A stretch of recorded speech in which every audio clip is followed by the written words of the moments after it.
Hello my friends, we have some interesting update for today. We're gonna review the front lines and the situation as you may see on your screens. Yes, those are the Russian armored vehicles, plus some of the great kaboom news are coming from Russia, but also in this video I'm gonna tell you about not so good news from the Pokrovsk direction, and not only, because on this channel I just tell truths. But at first let's start from this one and let me show you the broader picture. It is like that, couple of the Russian BMPs, one as you can see on flames, and this is the China-made golf cart. China supplied more than 2,000 of those vehicles to Russia. As we see, Russia tries to propel forward, but nothing is happening with these tactics. Then they use some of the vehicles. 2, 3, 9 doesn't really matter for Ukrainian drone operators. Well, this particular attack, I wouldn't call it even an attack because Russians were not capable to reach Ukrainian positions, but this advancement of the Russian vehicles happened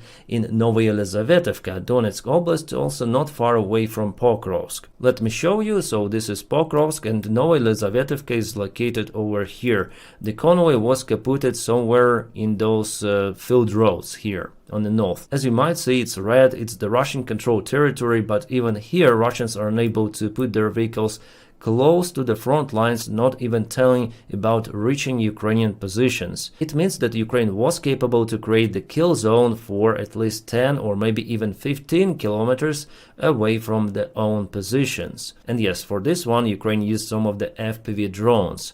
The 59th Ukrainian Brigade did the job and it is 10 out of 10. No losses, nothing, just causing losses for the Russian side. Fantastic. Also, there is the new video from the Konstantinovka direction. Russia tries to move their vehicles probably. This is the artillery system. You can see the barrel is here, and the Russians tried to tow this one. Well, they were kaputted. Also, they sent some of the BMPs on the roads and supply vehicles. All of that was met with, oh yeah, a couple of the motorcyclists.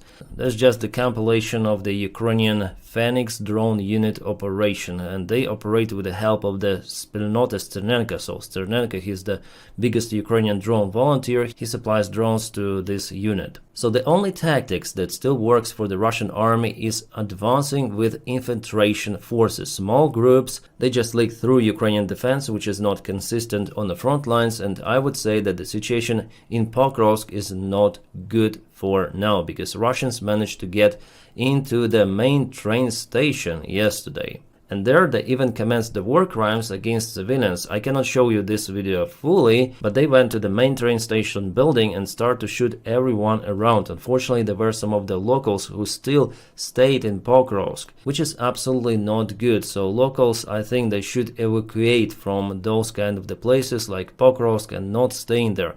Ukraine cannot enforce them forcibly to leave their homes, that's why some people still stay there. But 90–95% as usual they evacuate. Judging on a drone image, at least one woman and 2 men lost their lives right on the rails because they were trying to cross from one part of the town to another one, and one woman was wounded. Well, later on Ukraine kaputted the building with the Russian soldiers inside, so you may say that there was some sort of the revenge. Yes, it was, but rest of the Russians, they're still out there on the front lines, and they do absolutely the same war crimes as those Russian soldiers who were kaputted. Well, the woman who was wounded, she was taken by some of the local guys somewhere, we don't know where. Our volunteer call sign Galandit, so Dutch, who is doing some of the evacuations from the front lines, and he also said that evacuation of that wounded woman is not possible because it is simply very dangerous to send any sort of the vehicles to Pokrovsk. That's why it's important for locals to evacuate from those hotspots which are at the edge of the front lines. So I don't know what might happen to that woman plus other civilians, because the presence of the Ukrainian armed forces in Pokrovsk, it is very limited. There's still some of the basements, blocks, buildings where Ukrainian infantry could be located, but it's absolutely not too much, and from one side it is good, because for example defending Bakhmut was a mistake done by Ukrainian Army Command. In Bakhmut, Ukraine had the most of the losses, probably only comparable to the summer counteroffensive of 2023. Ukraine learns on its own mistakes, and that's why Pokrovsk is just partially controlled for now. I would say that that entire settlement is located in a gray zone. And according to my information, based on the pictures coming from the Russian drones, because I monitor Russian publics and Russian Telegram groups as well, so there was the video showing Ukrainian soldiers, 2 of them, surrendered to the Russian drones. You may find it also on Twitter because it was reposted by some of the journalists, and it happened here in the central area of Pokrovsk. But now the situation is different because the Russian sabotage group was captured in the terminal building of the train station. Well, nevertheless, I don't think that Ukraine will be capable to control Pokrovsk for extensive period of time. Russian army is very close, they already entered the urban territory and they're very close to the multi-story buildings, and they continue to act with the small forces, 1, 2, 3 soldiers maximum. But that's how they move along the streets, and it's definitely hard to find where they are. Urban fights already in progress, and today I listened to Sternenko, Ukrainian volunteer. He has his YouTube channel, and he says that definitely situation is beyond difficult in Pokrovsk. This Russian tactics actually works, and the only hope I have just for this Lentovichi village where Ukraine tries to counterattack, and that is how maybe the supply line could be cut, but it depends on the Ukrainian command and the risk of this operation. But Ukrainian presence is out there. So Ukraine is successful in the Dobropilya direction, but here in Pokrovsk, the situation is not good. Well, the deep state military map update today gives us just the Russian army movement in towards direction. Russian army expanded the territorial gains, so yesterday, today, they're really getting closer to Konstantinivka using the same tactics. Also, not good update is coming from Kupiansk, where Russian army is confirmed to be presented in the central part of the settlement. So yesterday and today we have this update. This is entirely the gray area, but red area means that Russia acts more or less freely with main forces. As for Pokrovsk, Deep State gave us the updates 3 days ago, this Russian movement. So in general, Ukraine is successful in hitting the Russian vehicles, Russian convoys, but still it is very hard to control those small sabotage groups of the Russian army, and that's how Russians manage to propel. But using this kind of the tactics, Russians might move only very slowly. And now to the good news. We have this report from Novokubashevsk refinery in Saratov, Russia. As you may see, it is on fire again, and I think it's already 7th strike on this refinery facility. It is very, very big, one of the biggest refineries out there in Russia. And it looks like yesterday the strike was definitely a successful one. Putin says that they tried to resolve the problem with Russian gasoline and production of the Russian fuel, but so far the situation for Russia, because of the Ukrainian drone sanctions, is getting worse and worse. 85% of the Russian regions are now being affected by the fuel shortage, and the total loss of the Russian refinery capabilities is roughly 40%. Also in Orenburg, Ukraine hit one of the main gas facilities of that Russian region. This is the gas processing facility. Without it, Russia cannot continue its export to the southern route. As you might see on this picture, Russians are definitely concerned about the safety of this enterprise. They put some of the cages to secure the most sensitive equipment. And it's very far away from Ukraine, I think roughly 1,000 kilometers, maybe even more. Well, Ukraine started to target Russian gas facilities because Russia does the same stuff, hitting Ukrainian gas enterprises as well. That's why this winter could be really hard for Ukraine, probably the hardest since the beginning of the war. Even nowadays there are some of the blackouts, including the capital city of Kyiv, because of the shortage of energy. And what we have here is the Ukrainian primary drone unit. They hit some of the radar. I can see Russians probably tried to mask it, but it didn't happen. So there was the drone strike. How successful it was?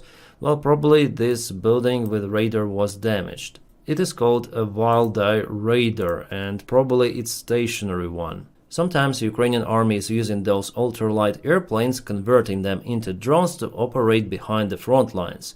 And this is FAB 100 aviation bomb with some of the mortar mines. The payload is placed underneath the airplane. This is the gimbal to control maybe the flight path, and that's how it flies. Take off, our guys behind filming, and drone flies to the Russian territory. Sometimes could be very effective, by the way, it's made in Ukraine. Ukraine is using more and more of the ground drone systems on the front lines and also for supplies. Well, Russia also started to introduce their ground drone platforms, but not as massively as Ukraine. Yeah, this video I found in the 3rd Army Corps. They show the drone operation, even for assault missions, you saw, yeah?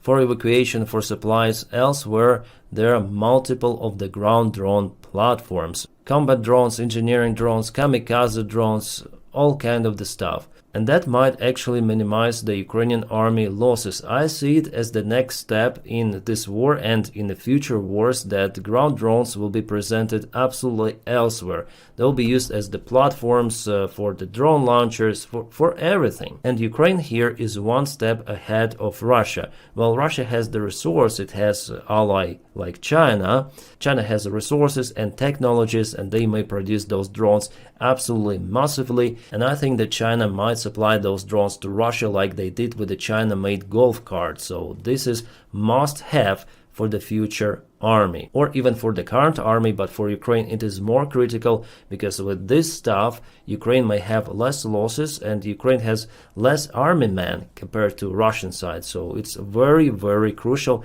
and I'm very happy that the 3rd Army Corps has those kind of the systems and continue to develop those. And this is the situation on the front lines. Those are the Russian soldiers. You can see after the rain it's very hard for them to move, even on enduro motorcycles. Everything is dirty. And that's the new modification of the Russian hangar tank. Well, kind of the interesting Kalashnikov this guy has with a very big magazine, and the color is interesting. Well, actually this tank with that kind of the protection, it looks finished. I think that nowadays the main tank producers should be focused on those kind of the constructions to protect their fancy looking tanks. In the modern day war reality, tanks cannot live for long without this kind of the special protection, and the main question is how to make the hangar tank with a turret that goes all around. Yeah, that's the main question, because here it's just the window for not more than 50 degrees.